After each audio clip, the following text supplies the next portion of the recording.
ఒక ప్రశాంతమైన నదీ తీరంలో ఒక కొంగ జీవించేది. ప్రతి ఉదయం తన రెక్కలు చాపి నదిలోకి ఎగిరి వెళ్లి చేపలు పట్టి తినేది. అదే ప్రాంతంలోని రాళ్ల మధ్య ఒక పాము ఉండేది.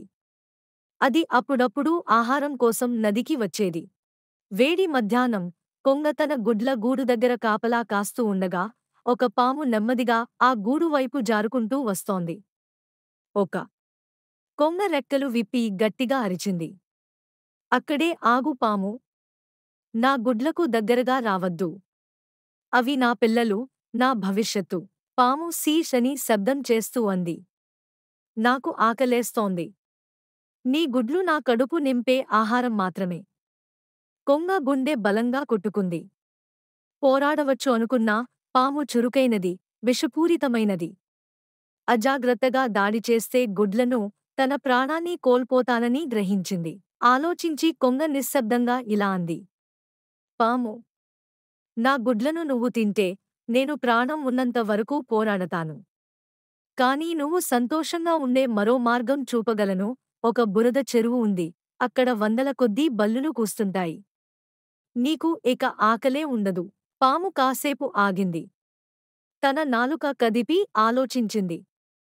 నీ మాటలను ఎందుకు నమ్మాలి? నన్ను మోసం చేయకపోతావా? అని అడిగింది. కొంగ జవాబిచ్చింది. నువ్వు నేలపై బలవంతుడు. కాని నేను ఆకాశంలో బలవంతురాలు. తప్పించుకోవాలనుకుంటే ఇప్పటికీ ఎగిరిపోయేదాన్ని. కాని నేను శాంతిని ఎంచుకున్నాను. ఎందుకంటే మనిద్దరికీ జీవించడానికి హక్కుంది. కొంగ మాటల నిజాయితీ చూసి పాము ఒప్పుకుంది. కొంగ దారిచూపగా అది చెరువు దగ్గరకు వచ్చింది. అక్కడ డజన్ల కొద్దీ బల్లులు కేకలు వేస్తున్నాయి.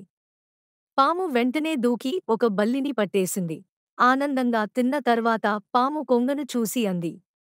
నువ్వు తెలివైన పక్షి. నాతో యుద్ధం చేయకుండా నాకు మరో మార్గం చూపావు. నీ జ్ఞానం నన్ను ఆహారం అందించింది. నీ గుడ్లను కూడా కాపాడింది. కొంగ తన మెడ వంచి అంది. మరి నా మాట వినాలని నువ్వు నిర్ణయించుకున్నావు. అదే మనిద్దరి ప్రాణాలను కాపాడింది. కొన్నిసార్లు శాంతి బలానికి మించినది. ఆ రోజు నుంచి పాము ఇకపై కొంగ గూడు వైపు రాలేదు. ఇద్దరూ ఒకరిని ఒకరు గౌరవిస్తూ తమ తమ దారిలో జీవించారు.